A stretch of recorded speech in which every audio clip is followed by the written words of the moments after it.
Astrology তো ভেক হতে পারে না, অ্যাস্ট্রোলজার হতেই পারে। 15ই আগস্ট 1947 সাল রাত 12টার সময় যখন ভারতবর্ষের স্বাধীনতা গ্রহণ করা হয়, সেই স্বাধীনতাটা গ্রহণ করা হয়েছিল দুজন প্রগাঢ় পণ্ডিত, দুই মহান জ্যোতিষশাস্ত্রীর পরামর্শ অনুযায়ী। প্রথম আমাদের রাষ্ট্রপতি, তিনি খুব জ্যোতিষের মান্যতা দিতেন। পণ্ডিত নেহেরু একদম অ্যাস্ট্রোলজি বিশ্বাস করতেন না মরার কিছু মাস আগে। দুজন উজ্জয়নের প্রগাঢ় পণ্ডিত মানুষ, তাদের কাছে গিয়ে কি টাইমে ব্রিটিশরা আমাদের স্বাধীনতাটা দেবে, ব্রিটিশরা একটাই রিল্যাক্সেশন দিয়েছিল, টাইম। 15ই আগস্ট ফিক্সড বলেছিল, 1947 সাল ফিক্সড বলেছিল। 1948 সালে জুন মাসে ভারতবর্ষকে স্বাধীনতা দেওয়ার কথা বলেছিল ব্রিটিশ গভর্নমেন্ট। সেটা এগিয়ে চলে এসেছিল 1947 এবং 15ই আগস্টটা ফিক্সড করে দিয়েছিল Lord Mountbatten. All about astrology and numerology, man.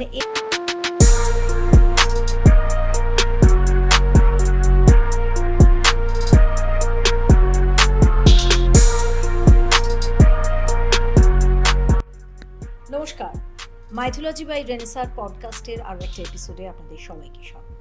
আমি রেনেসা আপনাদের সঙ্গে। আর আজকের এপিসোড শুরু করছি। আজকের এপিসোডে কী নিয়ে আলোচনা করব সেটা প্রথমে একটু আমি ইন্ট্রো দিয়ে দিই, সেটা বলে দিই। কিন্তু তার আগে আরও একটা কথা বলি। আমি বিভিন্ন ধরনের ক্ষেত্রে কাজ করি, বিশেষ করে ইন্ডিয়ান মাইথোলজি, তার সঙ্গে লজিক, সায়েন্স, আমাদের ইতিহাস। মাইথোলজি মানে এটা মিথ আর মানে মিথোলজি নয়, অবশ্যই এটা সত্যি ঘটনা, আমাদের ইতিহাস। এবং সেই না জানা, না বলা, বিকৃত ইতিহাসগুলোকে, চেপে দেওয়া ইতিহাসগুলোকেই আমি সামনে আনি। আর এই ইতিহাসের সঙ্গে একটা বিষয় জড়িত, আমাদের আবিষ্কার, আমাদের গর্ব। এই আমাদের আবিষ্কারের মধ্যে একাধিক জিনিস রয়েছে, বিজ্ঞান রয়েছে, গণিত রয়েছে এবং আরও বহু সৃষ্টি রয়েছে, যা এই ভারত ভূখণ্ড থেকেই হয়েছে এবং যা পৃথিবীকে নতুন আলো দেখিয়েছে, নতুন দিশা দেখিয়েছে। আমাদের দেখেই ওয়েস্টার্ন কান্ট্রিজ, পাশ্চাত্য শিখেছে। তো আমরা তাকে নিয়ে বড় লজ্জা পাই, আমরা তাকে খানিকটা বিভ্রান্তও করি, আমরা তাকে কখনো বিকৃতও করি। আর যার ফলে কিনা জানি না মানুষের মনে এই বিষয়গুলো নিয়ে একটা দ্বিধা, একটা দ্বন্দ্ব তৈরি হয় এবং কখনো কখনো খুব ভালো জিনিসও খুব খারাপভাবে তাকে মানুষ নেয়। যাই হোক, আর ভনিতা না করে, কথা না বাড়িয়ে আজকের এপিসোডটা শুরু করি। আমি কথা বলবো আজকে অ্যাস্ট্রোলজি নিয়ে। এই অ্যাস্ট্রোলজি বিষয়ক পডকাস্ট করার পর আপনাদের রিয়াকশন পেয়েছি বহু। আমি প্রথমেই কেন বলছি যে এই রিসেন্ট একটা ছোট্ট একটা কমেন্ট পেয়েছিলাম যে আপনি অ্যাস্ট্রোলজি নিয়ে যদি কোনো কন্টেন্ট করেন তাহলে আপনাকে আনসাবস্ক্রাইব করে দেবো। এই কথাটা শোয়ের শুরুতেই নেগেটিভ কথা বলাটা ঠিক নয়, কিন্তু এটা বলছি কারণ যারা জানেন না তারা প্লিজ জেনে নিন যে অ্যাস্ট্রোলজি কিন্তু আমাদের সায়েন্স। এই সায়েন্স ধরেই খনা, এই সায়েন্স ধরেই বরাহমিহির আমাদের এই ভূমিতেই জন্ম নিয়েছিলেন এবং এই ভূমি থেকেই তারা এমনকি মহাভারতে যে সহদেবের কথা আপনারা জেনেছেন, পাণ্ডব পুত্র, তিনিও কিন্তু একজন অ্যাস্ট্রোলজারই ছিলেন। সুতরাং এই অ্যাস্ট্রোলজি যে একটা সায়েন্স, এটা আমাদের শাস্ত্রে, আমাদের এপিকে, আমাদের মহাকাব্যে বারবার উঠে এসেছে, আমাদের সভ্যতার এটা একটা অঙ্গ। এবার কারা তাকে বিকৃত করছে সেটা অবশ্যই একটা বিতর্কের বিষয়, কিন্তু তার মানে অ্যাস্ট্রোলজি সাবজেক্টটা যে পুরোপুরি ভুল এটা কখনোই আপনারা বলতে পারেন না। যদি কেউ বলেন তাহলে প্লিজ অ্যাস্ট্রোলজি নিয়ে পড়াশোনা করুন এবং এটাকে জানুন। মানুষের মতামত থাকতে পারে, কিন্তু কোনো কিছুকে দেগে দেওয়ার আগে অবশ্যই একবার পড়াশোনা করুন। এটা প্রথমে বললাম, এটাকে কোনো নেগেটিভ অর্থে নেবেন না, কারণ এই যে এই কথাগুলো বলছি এটাকে লজিক দিয়ে প্রমাণ করার জন্য এই এপিসোডটা হয়তো আমি করতাম না, কিন্তু একাধিক কমেন্ট আপনাদের পেয়েছি, সেই কমেন্টগুলো আমি ওভারলুক করতে পারতাম অন্যান্য পডকাস্টারদের মতো, শুধু ভিউজের ওপরেই নজর দিতে পারতাম, কিন্তু দিলাম না এই কারণ আমার এই প্ল্যাটফর্মে একটা দায়িত্ব রয়েছে। আর সেই দায়িত্বটা আমি আমাদের পূর্বপুরুষদের যে গরিমা সেটাকে বিকশিত করার জন্য, সেটাকে আপনাদের জানানোর জন্যই নিয়েছি। তো সেই জন্যই যে অ্যাস্ট্রোলজি কতটা সায়েন্স, অ্যাস্ট্রোলজি আসলে কি এবং আমাদের জীবনের কোন কোন জায়গায় এগুলো দরকার সেটা বলার জন্যই আজকের এই এপিসোড। চলুন আজকের এই এপিসোডটা আমি শুরু করছি। আজকের এপিসোডে আমার গেস্টের সঙ্গে আপনাদের পরিচয় করিয়ে দিই। আমার সঙ্গে রয়েছেন অ্যাস্ট্রোনিউমারোলজিস্ট মানে জ্যোতিষ শাস্ত্র বিশারদ এবং সংখ্যাতত্ত্ব বিশারদ। আমার সঙ্গে রয়েছেন কৌশিক ডি কাশ্যপ। অনেক স্বাগত কৌশিক দা, আপনাকে নমস্কার। প্রথমেই আমি আপনার কাছে জানতে চাইব যে এই অ্যাস্ট্রোলজি বিষয়টা, জ্যোতিষশাস্ত্র বিষয়টা, অনেকেই বলেন যে এটা ভণ্ড, এটা বাজে, এটা কি করছেন, এ তো একেবারে কিছু ভণ্ড মানুষকে জায়গা দিচ্ছেন, এবং মাইথোলজি চ্যানেলে সবাই মাইথোলজিই শুনতে চাইছে। কিন্তু মাইথোলজির মধ্যে মানে আমাদের শাস্ত্রে, আমাদের ধর্মে জ্যোতিষশাস্ত্র কি নিবিড়ভাবে প্রাচীনকাল থেকেই জড়িত? নমস্কার রেনেশা এবং সকল রেনেশার পডকাস্টের সঙ্গে থাকা লক্ষাধিক আজকের দর্শক মণ্ডলী এবং তার সাবস্ক্রাইবারদের। কৌশিক ডি কাশ্যপের এই জার্নিটা রেনেশা শুরু হয়েছে বিগত 20 বছর ধরে, অন্তত মিডিয়ার পর্দায়। জ্যোতিষ শাস্ত্র, আমরা যদি জ্যোতিষ এই কথাটাকে খালি অ্যানালিসিস করি তাহলে দুটো কথা আসে, একটা হচ্ছে জ্যোত বা জ্যোতি, আর একটা হচ্ছে ঈশ অর্থাৎ ঈশ্বর। সুতরাং ঈশ্বর প্রেরিত জ্যোতি হচ্ছে জ্যোতিষ। এবার যারা ঈশ্বর মানেন না তারা বলবে ভাই কোথাকার ঈশ্বর আর কিসের জ্যোতি, তাদের কথা বাদ দিই। যারা ঈশ্বর মানেন কিন্তু জ্যোতিষশাস্ত্র মানেন না, এরকম মানুষও আছে। রেনেশার পডকাস্ট তারা শোনেন, সাবস্ক্রাইবার, তাদের কাছে নোটিফিকেশান গেলেই তারা আনচান করেন, কখন ফাঁকা সময় পেয়ে সম্পূর্ণ পডকাস্টটা তারা শুনবেন, বোঝার চেষ্টা করবেন, কিছু নতুন তথ্য আহরণের চেষ্টা করবেন। তাদের উদ্দেশ্যে আমার বলা, রেনেশা যেগুলো এখনো অবধি তাদের জন্য উপস্থাপিত করেছে জ্যোতিষশাস্ত্রের বাইরে, সেগুলো মাইথোলজিক্যাল এপিসোড হতে পারে, সেগুলো কোনো হিস্টোরিক্যাল এপিসোড হতে পারে, সেগুলো কোনো কালচারাল এপিসোড যদি রেনেশা না করে থাকে, আমার রিকোয়েস্ট এনসিয়েন্ট ইন্ডিয়ান কালচারাল এপিসোডও সে তার মধ্যে আনা, যেখানে মাইথোলজি, হিস্ট্রি সব আছে। এবং রেনেশার টোটাল পেজটাতে গেলে রেনেশার এইগুলো ইচ্ছা আমি দেখেছি, এবং তার সঙ্গে উইথ সায়েন্স, বোধহয় ঠিকই বলছি। জ্যোতিষশাস্ত্রকে বলা হয় বেদের চক্ষু। আমরা যদি ঋগ, সাম, যজু, অথর্ববেদ এই 4টে বেদকে দেখি, ঋগ্বেদ কি? Rigveda total astronomical concept, astronomical, খুব দায়িত্ব নিয়ে কথাটা বলছি, অল অ্যাবাউট অ্যাস্ট্রোনমিক্যাল কনসেপ্ট হচ্ছে ঋগ্বেদ। জ্যোতিষশাস্ত্র এই অ্যাস্ট্রোনমিক্যাল কনসেপ্টকে মানুষ, দেশ, দশ এবং প্রকৃতির সাপেক্ষে একটা পর্যবেক্ষণলব্ধ ফলের মাধ্যমে অ্যানালিসিস করা, এস্টাবলিশ করা কিংবা প্রায়র প্রেডিক্ট করে, যার ফলে অ্যাস্ট্রোনমি আর অ্যাস্ট্রোলজি কথাটাই দুটো খুব কাছাকাছি, দুটোই খুব কাছাকাছি হতেই হবে। তার কারণ অ্যাস্ট্রোলজি অ্যাস্ট্রোনমির দ্বারা সৃষ্ট, অর্থাৎ গ্রহ নক্ষত্রের দ্বারা আমাদের এই জোডিয়াক সিস্টেমের সৃষ্ট যে কনসেপ্ট, তার প্রভাব জনমানুষের ওপর শুধু না, সমগ্র ধরাধামের ওপরে কেমন, প্রাকৃতিক ক্ষেত্রে হোক, ইন্ডিভিজুয়ালের ক্ষেত্রে হোক এবং যে কোনো ক্ষেত্রে হোক, সেইটাকে অবজারভেশন করে যে পর্যবেক্ষণলব্ধ ফল, সেটাই পরবর্তী ক্ষেত্রে, বৈদিক যুগের পরবর্তী ক্ষেত্রে মহর্ষি পরাশর থেকে, মহর্ষি জৈমিনী থেকে, আচার্য সত্যাচার্য থেকে বিভিন্ন মুনি ঋষিগণ সেটাকেই কনসেপচুয়ালি নিয়ম নীতির মধ্যে এনেছেন, মানে কিছু তারা রুলস রেগুলেশন করেছেন, পর্যবেক্ষণলব্ধ এই ধরনের গ্রহযোগ হলে এই ধরনের ফল হতে পারে। কেন হতে পারে? তার কারণ জ্যোতিষশাস্ত্র একটা কথা বলে, জ্যোতিষশাস্ত্রের পর্যবেক্ষণলব্ধ ফল সেখানেই খাটবে, স্থানকাল পাত্রকে মাথায় রাখতে হবে। ঠিক রেনেসা যে কাজটা শুরু করেছে, রেনেসার এই কাজটা কিন্তু ৭৯ বছরের স্বাধীন ভারতবর্ষের যে বয়স, তার মধ্যেকার সাহিত্য, ইতিহাস কিংবা অন্য কিছু নিয়ে নয়।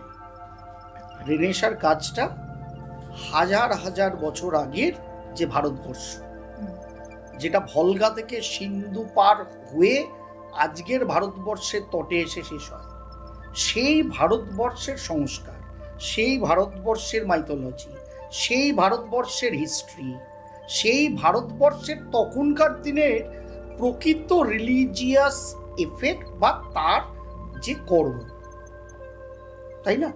সেটাই তো রেনেসা খোঁজার চেষ্টা করছে। আমার যতদূর রেনেসার, আমার সময় কম থাকে, সরি আগেই মার্জনা চাইছি, কিন্তু যতটুকুনি আমার শুনে মনে হচ্ছে।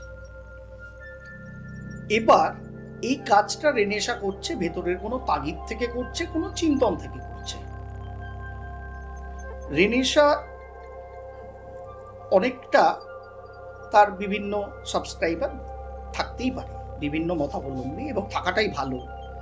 সবসময় বিভিন্ন মত থাকলেই তবেই সারটা বেরোয়, এটা ভেরি গুড। কারণ এক রকম সাবস্ক্রাইবার আছে মানে আমি ভুল করলে কেউ আমাকে জানান দেবে না, একদম। সুতরাং এটা খুব ভালো, থাকুক তাদের বোঝানোর দায়ভার রেনেসার খানিকটা।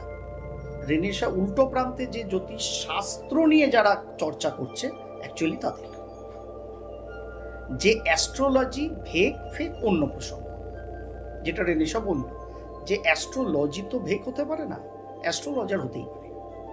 সব শাস্ত্রেই এটা খাটে। আজকে এআই এর যুগে কে এআই কে পজিটিভ ব্যবহার করবে, কে এআই কে নেগেটিভ ব্যবহার করবে, সেটা এআই এর আবিষ্কারকরা বা যারা আরো রিসার্চ করে বার করছে তারা কি জানে? জানে না। সুতরাং দোষ এআই এর না এআই কে যারা ব্যবহার করছে তাদের? সব শাস্ত্রের ক্ষেত্রে রেনেসা, আমরা কোনো শাস্ত্রের ক্ষেত্রে আলাদা করে এটাকে বলতেই পারি না। এই শাস্ত্র এবং শাস্ত্রীগণ সবাই 100-100, এটা হতেই পারে, হতেই পারে, অ্যাবসার্ড। যাই হোক, রেনেসার কর্ম, রেনেসা যে কর্মটা করছে, মানুষকে যে ধরনের ভাবনা বলা যায়, যে ধরনের ইতিহাস জানানোর চেষ্টা করছে, অল অ্যাসপেক্ট, এনশিয়েন্ট ইন্ডিয়া থেকে আজকের পরিস্থিতি অবধি, সেটা রেনেসা বাই ডিফল্ট, রেনেসা জানে না অবশ্যই আমার ধারণা, এবং রেনেসার সাবস্ক্রাইবাররা জানেন কিনা জানি না, রেনেসার এই কর্মটা বাই ডিফল্ট অ্যাস্ট্রোলজির একটা দুর্দান্ত রেমেডির কাজ করছে। শুনে অবাক লাগতে পারে, রেনেসার তো লাগছে, আপনাদেরও লাগবে। কেন? তার কারণ 15ই আগস্ট 1947 সাল রাত 12টার সময় যখন ভারতবর্ষের স্বাধীনতা গ্রহণ করা হয়, সেই স্বাধীনতাটা গ্রহণ করা হয়েছিল দুজন প্রগাঢ় পণ্ডিত, দুই মহান জ্যোতিষশাস্ত্রীর পরামর্শ। বাবু রাজেন্দ্র প্রসাদ, প্রথম আমাদের রাষ্ট্রপতি, তিনি খুব জ্যোতিষের মান্যতা দিতেন, তিনি এবং বেশ কিছু মানুষ, সঙ্গের সকলে না অবশ্যই, কারণ পণ্ডিত নেহেরু একদম অ্যাস্ট্রোলজি বিশ্বাস করতেন না মরার কিছু মাস আগে অবধি। তার বাবু রাজেন্দ্র প্রসাদ, দুজন উজ্জয়নের প্রগাঢ় পণ্ডিত মানুষ, তাদের কাছে গিয়ে কি টাইমে ব্রিটিশরা আমাদের স্বাধীনতাটা দেবে, ব্রিটিশরা একটাই রিল্যাক্সেশন দিয়েছিল, টাইম। 15ই আগস্ট ফিক্সড বলেছিল, 1947 সাল ফিক্সড বলেছিল। এটা অনেক ইতিহাস, কারণ 1948 সালে জুন মাসে ভারতবর্ষকে স্বাধীনতা দেওয়ার কথা বলেছিল ব্রিটিশ গভর্নমেন্ট, সেটা এগিয়ে চলে এসেছিল 1947, এবং 15ই আগস্টটা ফিক্সড করে দিয়েছিল লর্ড মাউন্টব্যাটেন, সেটা তার প্রতিস্পর্ধা প্রতিস্থাপন করার জন্য। যাই হোক, টাইমটা ফিক্সড করে তখন দুজন হরদেব প্রসাদ শাস্ত্রী এবং শিবনারায়ণ ব্যাসজি, দুজন প্রগাঢ় পণ্ডিতের কাছে বাবু রাজেন্দ্র প্রসাদ অন্য নেতাদের সঙ্গে যান। টাইম ফিক্সড হয় রাত 12টা, অভিজিৎ মুহূর্ত। তার কারণ সেই দিনটা খুব একটা ভালো ছিল, কিন্তু ফিক্সড ব্রিটিশ গভর্নমেন্ট যেহেতু করেছিলেন ওই ডেটটা, আমরা ডেটকে সরাতে পারবো না, স্বাধীনতা আমাদের চাই, যার ফলে 15 আগস্ট রাত 12টায় নেওয়া হয়েছিল, যেটা মোটের ওপর একটা সুটেবল টাইম মনে হয়েছিল তখনকার জ্যোতিষশাস্ত্রীগণের, দুই দিগ্গজ জ্যোতিষশাস্ত্রী, তাই নেওয়া হয়েছিল। সেটাই আমরা জানি, আমরা তাই পালন করি আজ অবধি, এই 79 বছর অবধি তাই পালন করছি, আগামীতেও করব। কিন্তু রাত 12টা 15ই আগস্ট 1947 ওই স্বাধীনতা দিবসের যে হরোস্কোপটা ভারতের তৈরি হয়, সেই হরোস্কোপের মধ্যে দেখো রেনেসা, আমরা মানে ভারতবর্ষ দীর্ঘদিন ধরে শুধু ব্রিটিশ সাম্রাজ্য তো নয়, তার আগে মুঘল, তার আগে মঙ্গোলিয়ান, তার আগে অন্যান্য পাঠান, সবার দ্বারা আগ্রাসী এইসব ইনভেটারদের দ্বারা ভারতবর্ষ কিন্তু নানা সময় নানাভাবে তারা পদদলিত করেছে ভারতকে, এবং তাদের মত, তাদের খাদ্য খাবার, তাদের প্রথা, তাদের সংস্কার ইম্পোজ করতে চেয়েছে। শেষ এই কফিনের পেরেকটা পুঁতেছিল 200 বছর ধরে প্রায় রাজত্ব করতে থাকা ব্রিটিশ গভর্নমেন্ট। তারা তাদের যা কিছু আমাদের ওপর কারণ তারা শিক্ষিত ছিল, তারা সব থেকে বেশি যেটা ইম্পোজ করেছিল, যেটাকে ছেড়ে আজও 2026 সালে এসেও আমরা বেরোতে প্রায় পারছি না, যার ফলে Gen X, Y, Z, beta, alpha, gamma এগুলোর বারবারন্ত, কিংবা এগুলো নিয়ে এত আমরা ক্যাচি লাইন দেখছি। এবার আমাদের ভারতবর্ষের যে জন্ম 4টা 15ই আগস্ট 1947 সাল রাত 12টার সময় তৈরি হয়েছিল, যেটা নতুন ভারতবর্ষ, সেই চার্টের মধ্যে না একটা অদ্ভুত ম্যাটার আছে। কারণ ওটা বৃষ লগ্ন, কর্কট রাশির হরস্কোপ, লগ্নে রাহু, সপ্তমে কেতু, সেকেন্ড হাউসে মঙ্গল, যার দশা বর্তমানে ভারতবর্ষে চলছে, আসছি পরে ওই প্রসঙ্গে। থার্ড হাউসে 5খানা গ্রহ, রবি, চন্দ্র, শুক্র, বুধ এবং শনি, বৃহস্পতি তুলা রাশির ঘরে ষষ্ঠে। এই হচ্ছে স্বাধীন ভারতের হরস্কোপ। এই হরস্কোপটা হওয়ার ফলে যেটা হয়েছে, শনিদেব সব থেকে প্লিজড থাকেন তুলা রাশির ঘরে, যার ফলে জ্যোতিষশাস্ত্র মতে বলা হয় তুলা রাশির ঘরটা শনিদেবের তুঙ্গক্ষেত্র। আর বৃহস্পতিদেব সব থেকে প্লিজড থাকেন কর্কট রাশির ঘরে, যার ফলে জ্যোতিষশাস্ত্র মতে বলা হয় বৃহস্পতিদেব সব থেকে প্লিজড থাকেন তুঙ্গক্ষেত্রে, থাকেন কর্কট রাশির ঘরে। কিন্তু অদ্ভুত ম্যাটার যদি আমরা দেখি, ভারতবর্ষের হরস্কোপে ঠিক রিভার্স আছে। শনিদেব যেখানে তুষ্ট থাকেন সেখানে বৃহস্পতিদেব আছেন তুলা রাশির ঘর, আর বৃহস্পতিদেব যেখানে প্লিজড থাকেন কর্কট রাশির ঘর, সেখানে শনিদেব আছেন উল্টো উল্টো। এর ফল কি? একটা হিউম্যান বডিতে মানুষের ভাবনা, চিন্তা, শরীর সবকিছু তখনই একটা সঠিকভাবে উইথ অল ব্যালেন্স চলে যখন একটা মানুষের সিএনএস ঠিক থাকে, মানে সেন্ট্রাল নার্ভাস সিস্টেম। এটা বিজ্ঞান। এই সেন্ট্রাল নার্ভাস সিস্টেমটাকে অ্যাস্ট্রোলজিক্যাল অ্যাঙ্গেলে মূলত কন্ট্রোল করেন স্যাটার্ন, শনি। আর বৃহস্পতিদেব হচ্ছে জ্ঞান, বিদ্যা, প্রাজ্ঞতা, সঠিক মনন এবং তার বিস্তারের কাজ। মানুষের মধ্যে জ্ঞান, বিদ্যা, প্রাজ্ঞতা আছে, কিন্তু মানুষটির নার্ভাস সিস্টেম ঠিক নেই, যার ফলে অনেক এরকম আমরা মানুষকে দেখি যাদের সত্যি শিক্ষা দীক্ষা ভালো ছিল, জ্ঞানগম্যও দারুণ ছিল, কিন্তু মানুষটি কখনো ব্যবহার করতে পারলো না, বলা যায় অনেক সময় পাগল হয়ে গেছে। হয় না? দেখেছো? আমরা সকলেই দেখেছি এরকম মানুষ। আবার অনেক এরকম মানুষ আছে এমনিতে খুব স্টেডি, কোনো ইম্পিউরিটি তার ফিজিওলজিক্যাল অ্যানাটমিক্যাল অ্যাঙ্গেলে নেই তার মধ্যে, কিন্তু তার জ্ঞান, বিদ্যা, প্রাজ্ঞতা কিচ্ছু নেই। তার মানে যার নর্মালি সব ঠিক আছে, যে মানুষটার, তার আদার্স প্ল্যানেটের সঙ্গে সব থেকে ভালো আছে স্যাটার্ন, যার ফলে তার নার্ভাস সিস্টেম ঠিক আছে। আর ঠিক উল্টোটা, যে মানুষটার জ্ঞান, বিদ্যা, প্রাজ্ঞতা সঠিক মনন সব আছে, কিন্তু তার স্যাটার্ন খারাপ হওয়ার জন্য সেন্ট্রাল নার্ভাস সিস্টেমটাই ওকে ছিল। অতএব সেটাকে ঠিকমতো ব্যালেন্সে রাখার ক্ষমতাই তার মধ্যে নেই। ঠিক আমাদের স্বাধীন ভারতের হরোস্কোপের এই কাণ্ডটা ঘটে আছে।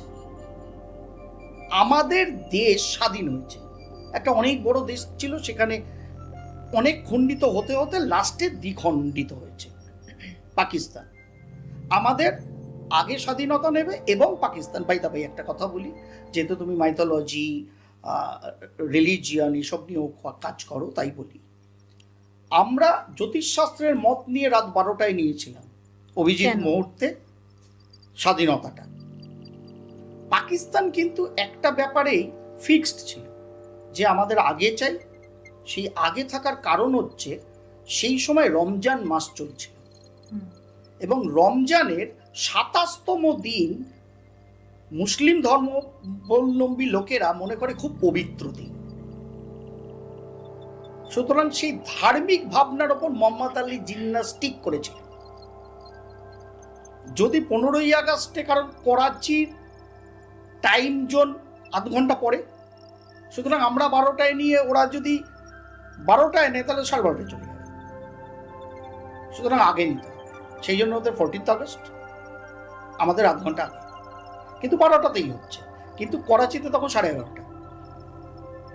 তার কারণ তখন ওদের 27তম দিনটা রমজান মাসে চলছে।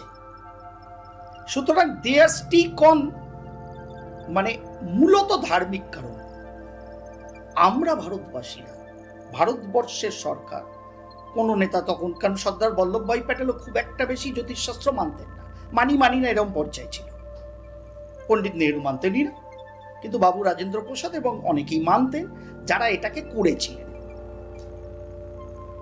ভারতবর্ষ নিয়েছিল জ্যোতিষশাস্ত্র। মানে কি একদিন পরে নিলে আমাদের জন্য ভালো ছিল? দেবে না তো, অপশন ছিল না, অপশন ছিল না, অনলি টাইমের অপশন ছিল। এবার ওইটা হওয়ার ফলে যেটা হলো, ভারতবর্ষের টেকনোলজি, অর্থনীতি, আদার স্ফিয়ার, মানুষের উন্নতি অনেক ভালো হলো। যেটা শনি আর বৃহস্পতি যেহেতু উল্টো ঘরে বসে আছে, যার ফলে আমার দেশের যে মূল আলটিমেট যে সম্পদটা ছিল ধর্ম, আমাদের মূল স্পিরিচুয়ালিজম, আমাদের জ্ঞান, আমাদের বৈদিক জিনিস, সেগুলো সব নষ্ট, এমনি ইনভেশনের ফলে নষ্ট হয়েছিল। এই স্বাধীন ভারতের হরোস্কোপে সেই সংস্কারগুলো একদম ধুয়ে মুছে সাফ হয়ে গেল। জ্যোতিষশাস্ত্র একটা কথা বলে ম্যাম, জ্যোতিষশাস্ত্র বলে এইটা হবে, কিন্তু এইটা যাতে না হয় তার জন্য কি করতে হবে, যেটাকে আমরা রেমেডি ভাবি। রেমেডি মানেই এই না কিছু রত্ন, কিছু তাবিজ কবচ, কিছু পূজা অর্চনা, ওইগুলো রেমেডির পার্ট অবশ্য।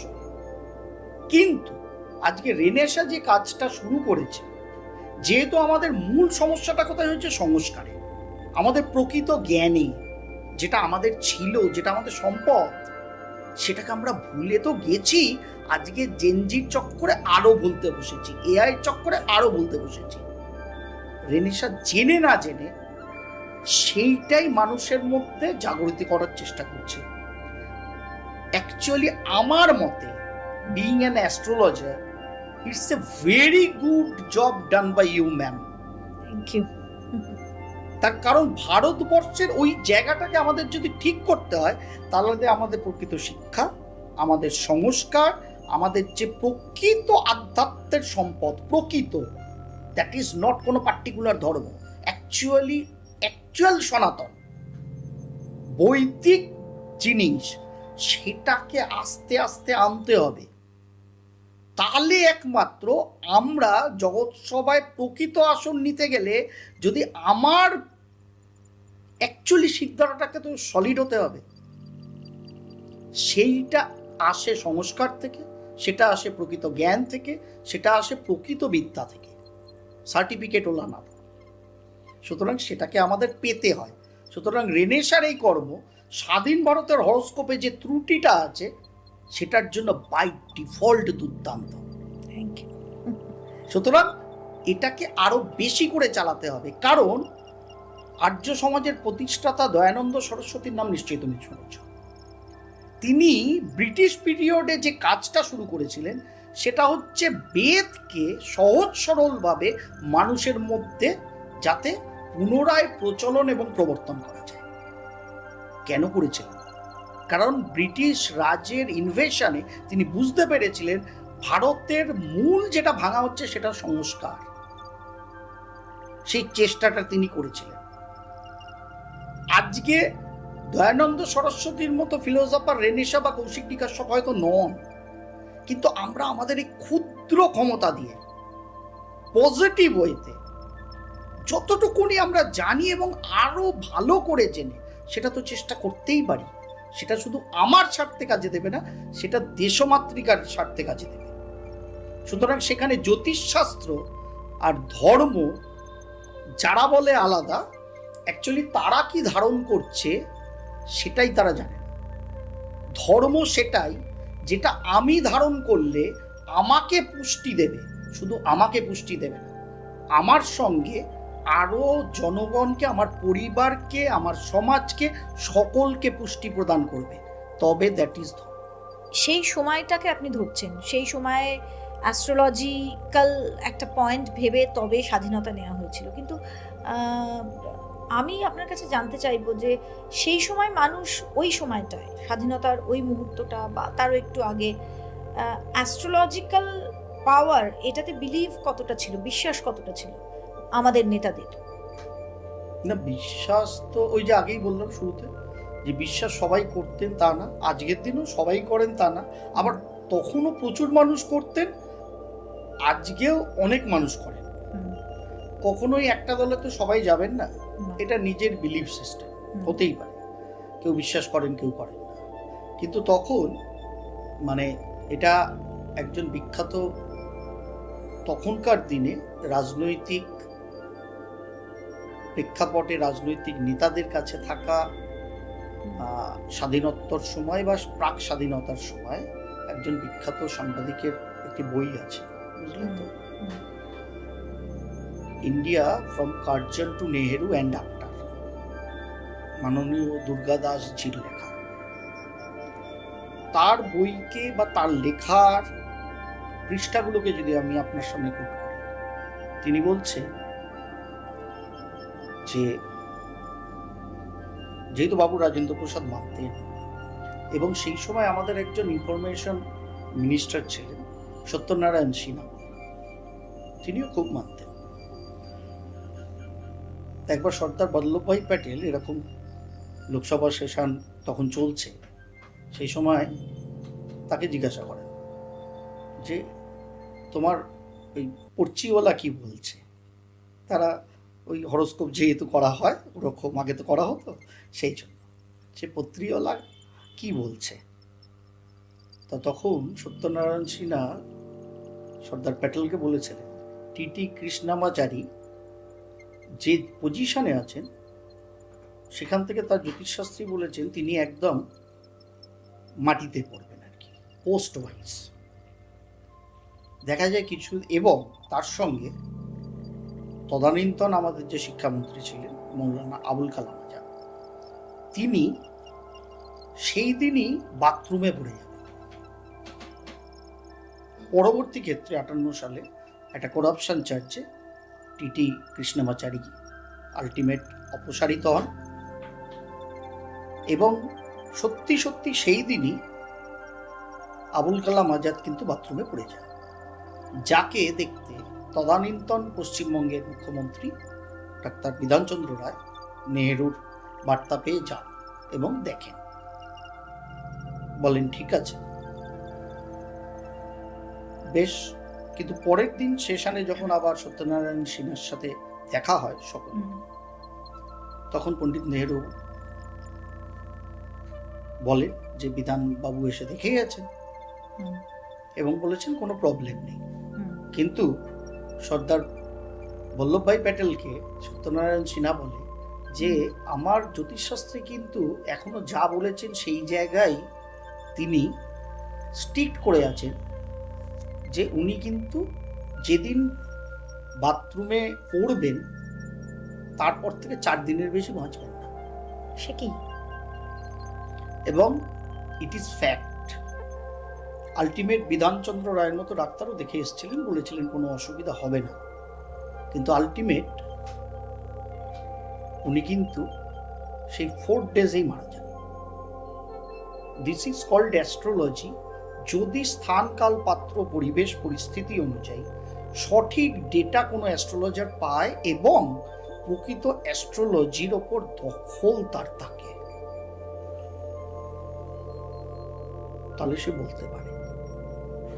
আজকের দিনে অনেক সময় আমাদের ইনফরমেশনের গন্ডগোল হয়, কিন্তু ইনফরমেশনের গন্ডগোল হলেও বিইং অ্যান অ্যাস্ট্রোলজার আমার এটা বোঝার দরকার যে আমি যে মানুষটার হরোস্কোপ দেখছি, নেতা নেত্রী, অভিনেতা অভিনেত্রী, মোটামুটি আমাদের কাছে একটা বহুল চর্চিত এবং মোটামুটি তাদের জীবনযাত্রা খুব বেশি ইনঅ্যামাউন্টস না জানলেও আমরা ওভারঅল জানি, যেটা রেনেসার বা কৌশিক কাশ্যপের সম্বন্ধে সাধারণ মানুষ খুব বেশি জানে না, না জানারই কথা। কিন্তু আমরা এইসব সেলিব্রিটি কিংবা খুব বেশি দেখা যায় জানা যায় এরকম সব মানুষের সম্বন্ধে জানি, আধুনিক যুগে তো আরো জানি। সেই মানুষটার যখন জন্মছক আমি করছি, কোনো জন্ম তারিখ সময় প্লেস নিয়ে, আমাকে ট্যালি করতে হবে যে রেনেসা একজন বহুল পরিচিত মানুষ। তার আদব কায়দা, কথাবার্তা, চাল চলন, তার ছোটবেলা থেকে আজ অব্দি মোটামুটি ভাবে বিভিন্ন পত্র পত্রিকায় বা বিভিন্ন মিডিয়ায় পড়ে জেনে আমরা জেনেছি। তাহলে রেনেসার জন্ম তারিখ সময় স্থান অনুযায়ী যে জন্ম ছকটা আমার কাছে বেরোচ্ছে, সেটা ঠিক বেরোচ্ছে না ভুল বেরোচ্ছে? তার কারণ রেনেসা আমার কাছে পরিচিত। আজকে অপরিচিত রেনেসাকে আমাকে কিন্তু কোয়েশ্চেন করতে হবে যে রেনেসা কি এরকম, রেনেসা কি এরকম, এগুলো কি হয়েছে, বা রেনেসা কি এইভাবে ভাবে, বা এগুলো করলে ওর ভালো হয়, বা এগুলো না করলে ভালো হয়, তাই না? সুতরাং পরিচিত মানুষকে যখন আমরা হরোস্কোপ করি, তার ডেট অফ বার্থ দেখি, আমার কাছে অনেক ইজি মনে হয়। যার ফলে আমি কৌশিক কাশ্যপ, আমার মুখ্যমন্ত্রী বলার আগে আমি বলেছিলাম ওনার 5ই জানুয়ারি 1955 গুগলে যে জন্ম তারিখটা বড় বড় করে দেখা যায়, যে কেউ সার্চ করলে এক্ষুনি পাবে। আমি Koushik Kashyap being an astrologer ওই দিনটাকে আমাদের মাননীয় মুখ্যমন্ত্রীর জন্মদিন হিসাবে মানি না। কেন মানি না? তার কারণ ওনার ওই দিন হিসাবে, জন্ম সময় হিসাবে যে হরোস্কোপটা বেরোয়, সেটা মাননীয় মুখ্যমন্ত্রীর সাথে ম্যাচ করে, যার ফলে এত বড় কথাটা আমি বলেছি। এবং সব থেকে এটা গুরু পরম্পরার কৃপা আমার ওপর এবং সকলের ভালোবাসা। তার 2-4 সপ্তাহ বাদেই কোনো একটি বড় মিডিয়া হাউসের অনুষ্ঠানে গিয়ে, টিভি চ্যানেলের অনুষ্ঠানে গিয়ে উনি কিন্তু অকপটে এই কথাটা নিজের মুখে স্বীকার করেছেন। সুতরাং অ্যাস্ট্রোলজি আছে কি নেই, আপনার যে সাবস্ক্রাইবাররা রেনেসার যারা প্রশ্ন তুলছেন, তাদের কাছে আমার বিনীত রেনেসার তরফ থেকে নিবেদন, অ্যাস্ট্রোলজিটাকে, রেনেসার যেটা শুরুতেই বললো, প্রকৃত বোঝার চেষ্টা করুন। অ্যাস্ট্রোলজিটা ম্যাজিক নয়, ফুল উইথ লজিক, সায়েন্স। যেটার মধ্যে লজিক আছে, একটা ধারা আছে, সেটা সায়েন্সের বাইরে যেতেই পারে না। কেন সায়েন্স? কারণ আমরা যে জন্ম ছকটা অ্যাস্ট্রোলজির করি, সেটা কি করে ডেট অফ বার্থ নিয়ে করি, জন্ম তারিখ, মাস, সাল নিয়ে করি। সেটা কি দিয়ে তৈরি হয়? সংখ্যা। প্রত্যেকটা সংখ্যার এক একটা ভাইব্রেশন আছে। আপনি এবার সংখ্যা তত্ত্বে ঢুকে যাচ্ছেন। কারণ সংখ্যা ছাড়া আমরা কিছু করতেই পারবো না ম্যাম। সকালবেলা ঘড়িতে অ্যালার্ম লাগাও, এতটার সময় উঠবো, বা এই সময় আমার ওঠার অভ্যাস, উঠেই ফার্স্ট কি করি তুমি আমি, যে কটা বাজলো, ঘড়িটা দেখি। কি দেখি? কিছু নাম্বারস দেখি। সুতরাং নাম্বারসের ভাইব্রেশন দিয়ে আমার ভাইব্রেশনকে অ্যামালগামেট করার চেষ্টা করি। এই তো দিনচর্চা। তার মানে এই নাম্বারের যদি মানে অমিল হয়ে যায়, তাহলে কি কারোর জীবনে বিপর্যয়ও আসতে পারে? সর্বদা আসছে পারে এবং আসেও তো। যেমন কত উদাহরণ দেব। লাস্ট বিশ্বকাপ ফুটবল, কারণ আরেকটা বিশ্বকাপ ফুটবলের সামনে আমরা দাঁড়িয়ে আছি, 2022 সাল বিশ্বকাপ ফুটবল শুরু হওয়ার আগে কৌশিক টিকাশা তার মিডিয়া অনুষ্ঠান থেকে বলেছিল এবার আর্জেন্টিনার সাপোর্টাররা বুক বাঁধতে পারে মেসির নামে জয়ধ্বনি করার জন্য, আর্জেন্টিনার নামের জয়ধ্বনি করার জন্য। সেটা 2022 সালের বিশ্বকাপ হাতে নিয়ে মেসির ছবি প্রমাণ করছে কৌশিক টিকাশা ঠিক বলেছিল না ভুল বলেছিল। সব অনুষ্ঠান ইউটিউবের কল্যাণে আজকে আছে। সুতরাং কৌশিক টিকাশা ঘটার পরে কোনো কথা বলেনি, আজ অব্দি বলেন। 50 ওভারের ভারতীয় ক্রিকেট টিমের সাথে অস্ট্রেলিয়া ক্রিকেট টিমের 50 ওভারের নরেন্দ্র মোদী স্টেডিয়ামে আহমেদাবাদে ক্রিকেট বিশ্বকাপ ফাইনাল 10 তারিখ ছিল, যতদূর আমার মনে পড়ছে। কৌশিক টিকাশা বোধহয় ভারতবর্ষের সেই একটা দুটো তিনটে লোকের মধ্যে একজন লোক যে নেগেটিভ ভাবনা ভাবেনি, কিন্তু যাকে সংখ্যাতত্ত্ব দেখাচ্ছিল আজকের দিনটা ভারতের না। কিন্তু তার আগে 10টা ম্যাচ জিতে ভারতবর্ষ ফাইনালে প্রবেশ করেছিল। যাদের সাথে ফাইনাল খেলবে অস্ট্রেলিয়া তারকেও হারিয়েছিল, কিন্তু দিনটা ভারতের ছিল না। এটা আমার মনে হয়েছিল বিইং এ সংখ্যাতত্ত্ববিদ, যার ফলে আমি বলেছিলাম হলুদ জার্সির অস্ট্রেলিয়া বোধহয় বাজিটা মাত করবে। বুকে পাথর নিয়ে বলেছিলাম, কিন্তু আমি আমার শাস্ত্রের সাথে তো কোনো নেগেটিভ কর্ম করতে পারি না, ওখানে আমি দায়বদ্ধ, ওখানে আমার বিবেক সাড়া দেবে না। অন্য কথা, রিসেন্ট কোনো ঘটনা? আবার ক্রিকেটের রানী তাহলে স্মৃতি মান্ধানার কথা তুলতে হয়। মানে স্মৃতি মান্ধানা এবং পলাশ মুচ্ছলের বিবাহর কার্ড ছাপিয়ে দেওয়া, হলদি অবধি হয়ে যাওয়া, তারপরে বিবাহ না, সে কি? তাই তো? সে কি না, it is astrology, all about astrology and numerology. মানে এর মধ্যেও আমার মতে ভগবান যা করেন মঙ্গলের জন্য। আমরা একটা কথা বলি না, খুব বলি আমরা কথাটা, ভারতবর্ষের মানুষ তো অন্তত বলি, সকল ধর্মের সকল পৃথিবীর মানুষই বলে এই কথাটা, তাদের মতো করে বলে। আমার মতে এই বিবাহটা হয়নি, খুব ভালো হয়েছে। তার কারণ স্মৃতি মান্ধানা 19শে জুলাই 1996 সালে জন্মের মানুষ, সরি 18ই জুলাই 1996। 18ই জুলাই আরেকজন সেলিব্রিটিও ভারতবর্ষে আছে, তার নাম প্রিয়াঙ্কা চোপড়া। স্মৃতি মান্ধানা বিয়ে করতে যাচ্ছিলেন 22শে মে 1995 সালে জন্ম পলাশ মুচ্ছল। অ্যাজ পার নিউমারোলজি 22 মানে 2 + 2 4, আর স্মৃতি মান্ধানা 18ই জুলাই মানে 1 + 8 9। 4 আর 9 সংখ্যাতাত্ত্বিক ভাইব্রেশনাল ম্যাচিং জীবনে হয়, সঙ্গে অ্যাডিকশন। পলাশ মুচ্ছল 22শে মে জন্ম হওয়ার জন্য তার সানসাইন হচ্ছে জেমিনি, মিথুন রবি রাশির লোক সে। আর স্মৃতি মান্ধানা হচ্ছে 18ই জুলাই জন্মের জন্য ক্যান্সারিয়ান সানসাইন। এখানে পলাশকে যে সানসাইনটা রুল করে জেমিনি, যার রুলার প্ল্যানেট হচ্ছে নাম্বার 5, সেটার সঙ্গেও স্মৃতি মান্ধানার যে ফাউন্ডেশন ডেট মানে ওর যে জন্মদিনের তারিখটা 18, 1 + 8 9, চরম অ্যান্টি। এবার বিয়ে হতে যাচ্ছিল প্রায়, ঘটনা যাই হোক, সেটা নিয়ে রেনেসার কৌশিক টিকাশার কোনো মাথা ব্যথা নেই, তাদের ব্যক্তিগত জীবনে ঢোকার। কিন্তু অ্যাস্ট্রোলজি এবং নিউমারোলজির আঙ্গিকে আমি যদি ভাবি, এই ঘটনাটা যদি ঘটে যেত, মানে বিয়েটা হয়ে গেল, ভবিষ্যতে এর পরিণতিটা কি হতো? তার কারণ আজকের যে মিসম্যাচিং, ভাইব্রেশনাল মিসম্যাচিং, এটা ভাগ্যিস বিবাহের আগে ঘটেছে। হয়তো দুজনকে কিছু দুঃখ পেতে হলো, পারিবারিক ক্ষেত্রে কিছু সমস্যা তৈরি হলো, মানুষকে একটুখানি অন্যরকম পরিবেশ পরিস্থিতি ফেস করতে হলো, ঠিক। কিন্তু দুজন আলটিমেট জ্যোতিষশাস্ত্রী এবং সংখ্যাতত্ত্ববিদ হিসেবে আমি বলবো দুজনে বেঁচে গেছেন। আমরা প্রভূত এরকম কর্ম ব্যক্তিগত জীবনে প্রভূত এরকম কর্ম করি যেখানে মিসফায়ার হয়। ব্যবসায়িক ক্ষেত্রেও পার্টনারশিপ হয়, বৈবাহিক জীবনেও পার্টনারশিপ হয়।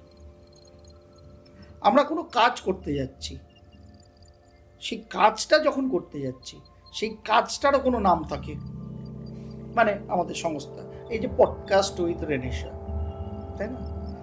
রেনেশার নামটা যথার্থতা এখন পাচ্ছে, কারণ প্রকৃত ভারতের জন্মছকে যে কালচারের যে নেগেটিভিটিটা আছে, সেই মূল আধ্যাত্মিক জায়গাটা, মূল মননটা, মূল স্পিরিচুয়ালিজমটা, মূল সংস্কারটাকে আজকে বিপ্লবের আকারেই তুলে আনতে হবে মানুষের মধ্যে। সুতরাং শেক্সপিয়ার বলে গেছেন হোয়াটস ইন আ নেম, বাট আমরা যখনই কথাটা বলছি, কে বলে গেছেন? আমরা নাম বলছি শেক্সপিয়ার, তিনি বলেছেন হোয়াটস ইন আ নেম। তাহলে কথাটা কি খুব ঠিক? ভাগ্যিস রেনেসার নামটা তার বাবা মা বা পরিবারের লোকজন তখন দিয়েছিল যে কোনো ভাবনা ভেবে, তাই তার যে ভাইব্রেশনটা, তার শব্দের অর্থ, তার নামের বানান ইংরেজিতে, তার ভাইব্রেশনটা রেনেসাকে কিন্তু তাড়া করে। কোথায় তাড়া করে? ইন্টারনালি। মন আত্মা শরীরকে সেই ভাইবসে ম্যাডামকে ভাইব্রেশনে ভাইব্রেট করে। আমাদের জীবনের প্রত্যেকটা ক্ষেত্র অ্যাস্ট্রোলজি এবং নিউমেরোলজি দুটোকে অ্যামালগামেট না করলে আমরা কখনো রাইট আনসার পাবো না, পাবোই না। তার কারণ সংখ্যাতত্ত্ব অনুযায়ী আমি পলাশ মুচ্ছল স্মৃতিমান্দান করলাম। তার মানে আপনি বলছেন যে একটা ডিভোর্স হলো না, কারণ যেভাবে ডিভোর্স হ্যাঁ, রেট ঠিক। বাড়ছে, ঠিক। এবং ডিভোর্স রেটটা বাড়ছে শুধু বলবো না, মানে আমি আমার চারদিকে তাকালে সত্যি কথা বলতে যাদের সঙ্গে আমাদেরও নতুন স্বপ্নের জীবন শুরু হয়েছিল, তাদের আর সবাইকেই একা দেখছি, সিঙ্গেল হয়ে গেছে সবাই।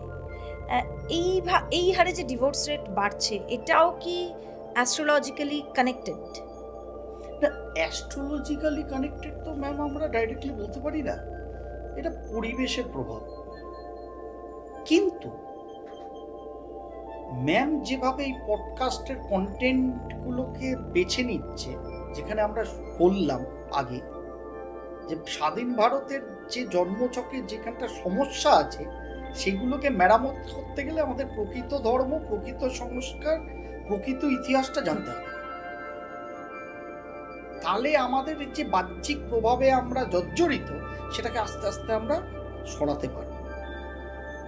সুতরাং এই প্রভাব তো পরিবেশগত প্রত্যেকটা মানুষের মন আত্মাতেও আছে। সঙ্গে আজকে work pressure, financial pressure, others অনেক কিছু চাহিদার বারবার সবই তো আলটিমেট পরিবেশ পরিস্থিতি অনুযায়ী আসছে। এবার এইখানে অ্যাস্ট্রোলজির মতো একটা সাবজেক্ট, নিউমেরোলজির মতো একটা সাবজেক্ট, যেটা ৬,০০০ বছরের বেশি বয়সী, ৬,০০০ বছরের বেশি বয়স যার, কারণ বৈদিক সময় থেকেই আসা, সেটা আমাদের হাতের সামনে আছে টুল হিসেবে, সেটাকে আমরা যথাযথভাবে ব্যবহার করছি না, ইগনোর করছি। আমরা ভাবছি বেশ করেছি, প্রেম করেছি, করবই তো, ১০০ বার প্রেম করব, কিন্তু সেই প্রেমটা খালি দেখার প্রেম না, ভালো লাগাটাকে আমরা প্রেম ভাবছি। প্রেমটা আত্মিকভাবে হচ্ছে না, প্রেমটা হৃদয়ের সঙ্গে হৃদয়ের হচ্ছে না। মন চড়াই পাখি। রেনেশা আমার সামনে, আমি রেনেশার সামনে বসে আছি, এক্ষুনি আমরা আইফেল টাওয়ারও ঘুরে চলে আসতে পারি। সেভাবেই ঘুরে আসতেন আগেকার যুগের ঋষিমুনিরা, আজও যারা সেই লেভেলের সাধক, তারা ওইভাবেই ঘুরে চলে আসে। যাই হোক, অন্য ব্যাপারটা, কিন্তু অ্যাকচুয়াল তো তাই। তার মানে অ্যাকচুয়াল বন্ডিংটা দরকার। যদিদং হৃদয়ং তব তদিদং হৃদয়ং মম, কিন্তু আমরা হৃদয়ের ধারে কাছে যাই না, আমরা বাহ্যিক দেখি, ভালো লাগাটাকে ভালোবাসা ভাবি, ওই ভালোবাসাটা কি ভেবে নিব প্রেম। অ্যাকচুয়ালি একটা স্বামী হাঁ করলে স্ত্রী মুটের ওপর বুঝতে হবে যে স্বামী হাওড়া যেতে চাইছে না হনলুলু, ঠিক ভাইজা ভার্সা। যদি অন্তত 70-75% এই বন্ডিংটা হাজব্যান্ড ওয়াইফের থাকে,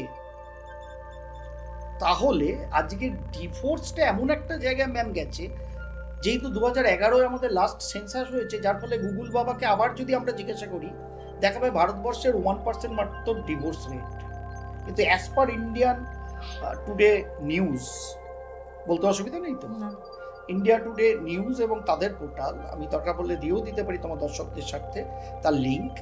আমরা যদি ইন্ডিয়া টুডের রিপোর্ট দেখি, তাদের লিঙ্ক দেখি, তারা বলছে যে 2011 সেন্সাস মতে 1%, কিন্তু আজকে যদি সেন্সাস হয়, আজকে বা আগামী 1 বছর 2 বছরের মধ্যে, তাহলে এই পার্সেন্টেজটা মিনিমাম 7-8%। এবং এর পেছনে আর একটা কথা আছে, ভারতবর্ষের আইনি প্রসেস, উকিল বাবুদের কাছে দৌড়াদৌড়ি, সামাজিক ক্ষেত্রে নানা কোয়েশ্চেন অ্যারাইজ হওয়া, তার জন্য অনেক মানুষ লিগালি ডিভোর্সের পথে না হেঁটে সিম্পল সেপারেশনে চলে যাচ্ছে। সবাই সিঙ্গেল, ওই যে বলছে সিঙ্গেল, তাদের সকলে ডিভোর্স নিচ্ছে তাও না, কিন্তু ইন্ডিভিজুয়াল সিঙ্গেলে আছে, দুটো মন আলাদা হয়ে যাচ্ছে। তার মানে আমরা যদি অন্য ভাবে দেখি, সামাজিকভাবে, তাহলে দ্যাট ইজ অলসো ডিভোর্স। আমরা যদি এই সংখ্যা দুটোকে কম্পাইল করি না ম্যাম, এটা মেবি 20%। গ্রামগঞ্জ বা আধা মফস্বল শহরে, যেখানে অত্যাচার সহ্য করেও কোনো নারী পড়ে আছে শ্বশুর বাড়িতে বা স্বামীর গৃহে, পারলে কালকেই দৌড়ে বেরিয়ে যায়, সেই পার্সেন্টেজটাও আরো 1-2% আসবে। তার মানে অন্তত 20% to 25%-এর মধ্যেই পার্সেন্টেজটা আজকে হাঙরের মতো আমাদের খেতে আসছে। এটার কি কোনো উপায় নেই? উপায় জ্যোতিষশাস্ত্র, সংখ্যাতত্ত্ব অবশ্যই যারা মানে। স্মৃতিমান্ধানা কিংবা পলাশ মুচ্ছল হয়তো এই ভালো লাগাটাকে ভালোবাসা ভেবে একদম বিয়ের পিড়ি অবধি প্রায় পৌঁছে গিয়েছিলেন। ওপরওয়ালার অশেষ কৃপা দুজনের ওপরেই, আমি বলবো being an astrologer and numerologist, যে তারা ডিভোর্স নামক এই ডাইনোসরের হাত থেকে বেঁচে গেলেন। ভবিষ্যতে যদি একই ভুল করেন তাহলে বাঁচবেন না, কিন্তু আশা করি করবেন না, ঈশ্বরের কাছে কামনা করি যেন না করেন তারা। কিন্তু আমরা ব্যক্তিগত জীবনে স্মৃতিমান্ধানা বা পলাশ মুচ্ছলের মতো এত মানে বিশাল আকার মানুষ নই। আমাদের এরকম ধাক্কা এলে সেই ধাক্কাটা থেকে আবার বাউন্স ব্যাক করা আমাদের খুব কঠিন, কিন্তু আমরাই সব থেকে কেয়ারলেস থাকি। যারা আমরা সাধারণ মানুষ, নিম্নবিত্ত, মধ্যবিত্ত বা একটু উচ্চ মধ্যবিত্ত, তাদের হাইস্ট ডোন্ট কেয়ার ভাব। যার ফলে জেপি মর্গান সাহেব বলেছিলেন যে মিলিয়নিয়াররা অ্যাস্ট্রোলজি বিশ্বাস করে না, কিন্তু বিলিয়নিয়াররা করে। এটা আমার কথা না, জেপি মর্গানের কথা। তাকে প্রশ্ন করা হয়েছিল যে আপনি বিশ্বাস করেন অ্যাস্ট্রোলজি? অনেকেই তো বিশ্বাস করেন না। বলে হ্যাঁ, millionaire doesn't, but billionaire does. এবার আমার দেশের মানুষ, যে দেশের মূল আকর হচ্ছে জ্যোতিষশাস্ত্র, তারা ভেবে নিন কি করবে। এইটার উপায়টাকে একটা সুন্দর সুস্থ ব্যবহারিক জীবন, কেবল বিয়ে করার জন্য না, একটা সুখী দাম্পত্য যাতে তারা পায়, তার জন্যেই কিন্তু আমার ম্যাট্রিমোনিয়াল প্ল্যাটফর্ম মাই সোলমেট আনা, যেখানে মানুষ ব্যক্তিগত খালি প্রোফাইল ম্যাচিং করে পছন্দের পাত্র বা পাত্রীই খুঁজবেন না। ওই খোঁজা পাত্র বা পাত্রীর মধ্যে জ্যোতিষ সংখ্যাতত্ত্ব আঙ্গিকে 5 প্রকারের ম্যাচিং ফ্রিতে দেখতে পাবেন। সেটা দিয়ে অন্তত এইটুকুনি আমরা ডিনোট করে নিতে পারবো যে দুজনের মধ্যে আলটিমেট ভাইব্রেশনাল ম্যাচিংটা কত ভালো, মানে কতটা হৃদয় টু হৃদয়ের কাছাকাছি তারা থাকতে পারবেন যদি তারা ম্যারিটাল লাইফে যান, বৈবাহিক দাম্পত্য জীবনে যান। যেটা আজ অবধি আমার জানা নেই, তোমার জানা থাকলে ম্যাম বলতে পারো, বা কারোর জানা থাকলে কমেন্টে দিতে পারে, আমরা দেখে নেব। আজ অবধি কোনো ম্যাট্রিমোনিয়াল সাইট যেটা করেনি, তার কারণ তারা ব্যবসা করেছে, আজও করছে, আগামীতেও করবে, আমার কোনো আপত্তি নেই। আমি being an astrologer and numerologist, আমি মনে করি যে তুমি এই কাজটা করছো, তোমার মনে হয়েছে এটা আমার দেশের জন্য, আমার দেশের জনগণের জন্য করা উচিত? এত বড় একটা খনি থেকে হীরাগুলো আছে, কেন আমরা সেগুলো ব্যবহার করব না বার করে? এই যে তুমি করছো, আমিও জ্যোতিষশাস্ত্রী সংখ্যাতত্ত্ববিদ হিসেবে মনে করি, মানুষের সঙ্গে কাজ করি দৈনন্দিন, সেখানে রোজগার করি, আমার জীবন চর্চা দারুণ, সকলের ভালোবাসা আশীর্বাদে কাটে, ঠিক আছে। বাট বৃহত্তর সমাজকে কেন এটা ফ্রুটফুলি আমি ইউজফুলনেস যে একটা আছে সেটা কেন আমি এস্টাবলিশ করতে পারবো না? যার ফলে মাই সোলমেট আর আদার্স ম্যাট্রিমনি প্ল্যাটফর্মের মধ্যে আকাশ আর পাতালের তফাৎ। মাই সোলমেট সেই প্ল্যাটফর্ম যেখানে জ্যোতিষ শাস্ত্র মানি কেবল অষ্টকূট ম্যাচিং, মানে যেটাকে জটক বিচার বলে মানুষ মনে করে, 36 পয়েন্টের ম্যাচিং। 36-এ 36 পয়েন্ট থাকলেও মানুষের ডিভোর্স হয়। সে কি? ইয়েস, তার কারণ 36 পয়েন্টের ম্যাচিং যখন ম্যাম করা হতো তখনকার যুগ আলাদা ছিল। আমরা কথায় কথায় কি বলছিলাম কিছুক্ষণ আগে, যে জ্যোতিষশাস্ত্র কিভাবে ফলবে নির্ভর করছে স্থান, কাল, পাত্র, পরিবেশ, পরিস্থিতির উপর। আজকের এআই এর যুগে ওই 36 পয়েন্টের অষ্টকূট মিলনের যথার্থতা আমার কাছে খুব সামান্য। তার কারণ আমাদের ভাবনা, চিন্তা, দৈনন্দিন কর্ম পরিবর্তিত হয়ে গেছে। যেটা আমাদের পিতা মাতারা বা দাদু ঠাকুমারা পেলেছে, বুকে হাত দিয়ে বলো তো ম্যাম আমরা পারবো না?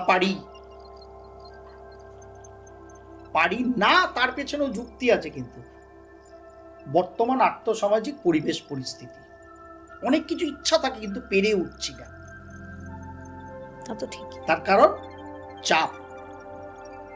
সুতরাং আমাদেরও সেরকমই ক্রিয়া করতে হচ্ছে। সুতরাং জ্যোতিষ শাস্ত্রকে তো মানছি, যদি মানি আধুনিক যুগ সাপেক্ষে মানি। সেখানে খালি অষ্টকূটের ম্যাচিং কেন? সেখানে সংখ্যাতত্ত্ব কোথায়? সেখানে আদার্স রাশিগত ম্যাচ কোথায়? যেন পলাশ মুচ্চাল এবং স্মৃতি মান্দানা দুজনের রাশির কোনো ম্যাচিংই ছিল না। কিন্তু অদ্ভুত লাগলেও ইয়া সত্য, তুমি জানলে অবাক হবে। লোকে বলে না গণের ম্যাচিং চাই, দুজনের গণ কিন্তু সেম ছিল। ইয়েস, তাহলে বিয়েটা হলো না কেন? কিংবা হলেও কৌশিকদা বলছে কেটে যেত হয়তো। তার মানে ওটাই শেষ নয়। যার ফলে মাই সোলমেট 5 প্রকারের ম্যাচিং দিচ্ছে, যেটা অল অ্যাবাউট সেই মানুষটার মন, আত্মা, শরীরের ভাইব্রেশন কি। সুতরাং আমার ভাইব্রেশনের সঙ্গে ম্যাচিং ভাইব্রেশন যদি আমার অপোনেন্টে যে আছে সেখানে যদি না পাই, সেটা কোনোদিনও ভালো পার্টনারশিপ গড়ে? সেটা দুজন ব্যাটসম্যানের মধ্যেও করে না, দুটো স্ট্রাইকারের মধ্যেও করে না, একজন মিডফিল্ডার টু একজন স্ট্রাইকারের মধ্যেও করে না। করে কি? আমি ধরে ধরে প্রমাণ করে দিতে পারি, দুজন দারুণ ব্যাটসম্যান, দুজনের দারুণ জুটি হয়, তাদের মধ্যে অ্যাস্ট্রোলজিক্যাল নিউমেরিক্যাল ভাইব্রেশন ম্যাচ হয়। দারুণ দুটো স্ট্রাইকার বোঝে কে কোথায় থাকবে বল বাড়ানোর আগে পরে, দুজনের মধ্যে ভাইব্রেশনাল ম্যাচিং আছে, যার ফলে ওরা এত ভালো জুটি। মানে আপনি বলছেন যে ভাইব্রেশন ম্যাচ করাটা খুব জরুরি এবং 200% জরুরি। এবং আপনি এই কাজটা কতদিন ধরে করছেন? এই সবে শুরু হয়েছে ম্যাম। 2023-এ আত্মপ্রকাশ করেছে মাই সোলমেট। আজকে 2026-এ আমরা জাস্ট পড়েছি। এখন বেশ খানিকটা ফলে ফুলে এগিয়েছে মানুষের সহায়তায়। এটা আরো ব্যাপক অর্থে যেতে হবে। তার কারণ এটা আমরা অ্যাকচুয়ালি না বিয়ে করতে চাই, কিন্তু আমাদের অ্যাকচুয়াল চাহিদাটা কি? একটা হ্যাপি ম্যারিড লাইফ, সুখী দাম্পত্য চাই, যেটা ঠিক না হলে জীবনটাই ঘেঁটে যায়। কিন্তু আমরা কি করছি, এই আমার একটা মেয়ের জন্য সম্বন্ধ দেখিস না রে, আমার ছেলেটা ভালো রোজগার করে, ভালো পড়াশোনা, একটা ভালো মেয়ে দেখিস না। এই তো কাউকে বললাম, অথবা পত্রপত্রিকায় অ্যাড দিলাম, বা ম্যাট্রিমনি সাইটে রেজিস্ট্রেশন করলাম। কিন্তু আপনার ভালো ছেলেটা আরেকটা ভালো মেয়ের সঙ্গে যুক্ত হলেই তাদের বন্ডিং দারুণ হবে, এটা কোথায় লেখা আছে? কোথায় লেখা আছে? তাহলে ঘি আর মধু দুটোই অমৃত, মিশ্রিত হলে কেন বিষ হয়? অতএব দুজনের কেমিস্ট্রির বন্ডিং হতে হবে। একদম। আর এই কেমিস্ট্রিটা শুধু অষ্টকূট দিয়ে আসে না, যার ফলে মাই সোলমেট 5 প্রকারের এই ডায়াগনোসিসটা ফ্রিতে মানুষের জন্য রেখেছে, যেটা মানুষ রেজিস্ট্রেশন করে পেড আপ সার্ভিসে গেলেই যত পাত্র বা পাত্রী তারা পছন্দ করুক তাদের পার্টনার হিসাবে সকলের সঙ্গে এই অ্যাস্ট্রোনিউমেরিক্যাল ম্যাচিংটা তারা বোর্ডে দেখতে পাবে, যেটার জন্য কোনো মূল্য তাদের চোকাতে হবে না এক্সট্রা। তার কারণ আমি চাই আগামী দিনে ভারতবর্ষে ডিভোর্স বাড়বে, তো কমবে না তো। এবং ভারতবর্ষের যে মঙ্গলের দশা শুরু হয়েছে 2025 থেকে 2032, সেখানে আরও বৃদ্ধি পাবে। সেই জন্য being an astrologer and numerologist আমার এটাই লক্ষ্য, এই ভয়ানক ডিভোর্স নামক ব্যাধিটা থেকে যে করে হোক এই ভ্যাকসিনটাকে ব্যবহার করা অ্যাস্ট্রোলজি এবং নিউমোরোলজির, যেটাতে মানুষ শুধু বিয়ে করবে না, একটা সুখী দাম্পত্য কাটাবে চিরকালীন।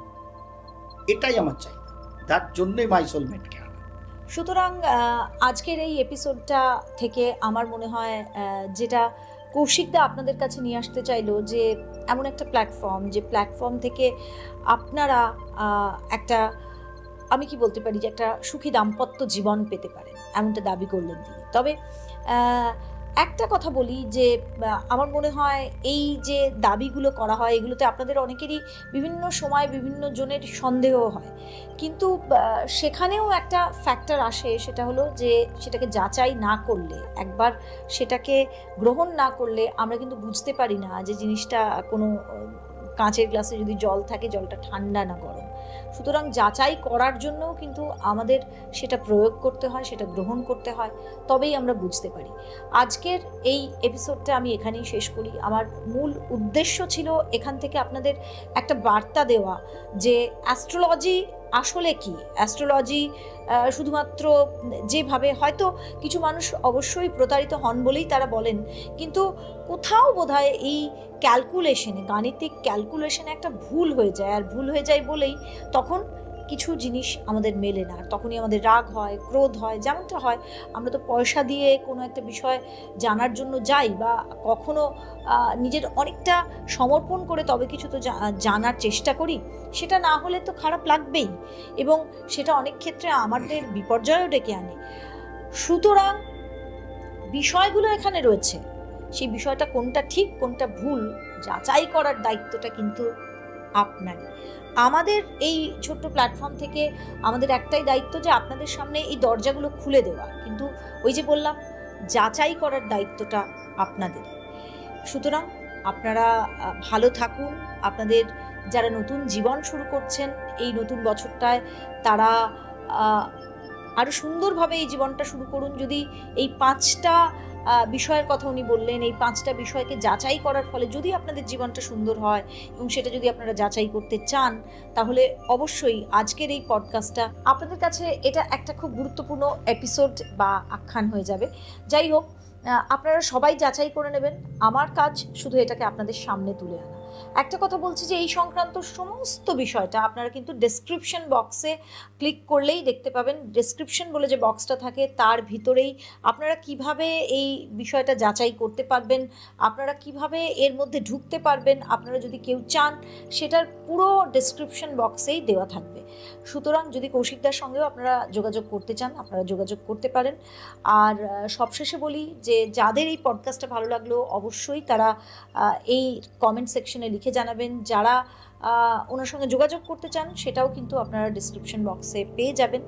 আর তার সঙ্গে একটা কথা বলি, যে লাইক শেয়ার করতে ভুলবেন না এই ধরনের পডকাস্ট, এবং এই পডকাস্টের আলোচনা সমালোচনা দুই হোক, কিন্তু শালীনতা বজায় রেখে, কোনো ব্যক্তি আক্রমণ দিয়ে অবশ্যই নয়। কারণ আমার মনে হয় কোনো মানুষকে জাজ করার আগে আমাদের আগে সব দিক যাচাই করে দেখা উচিত, তবেই কোনো বক্তব্য পেশ করা উচিত।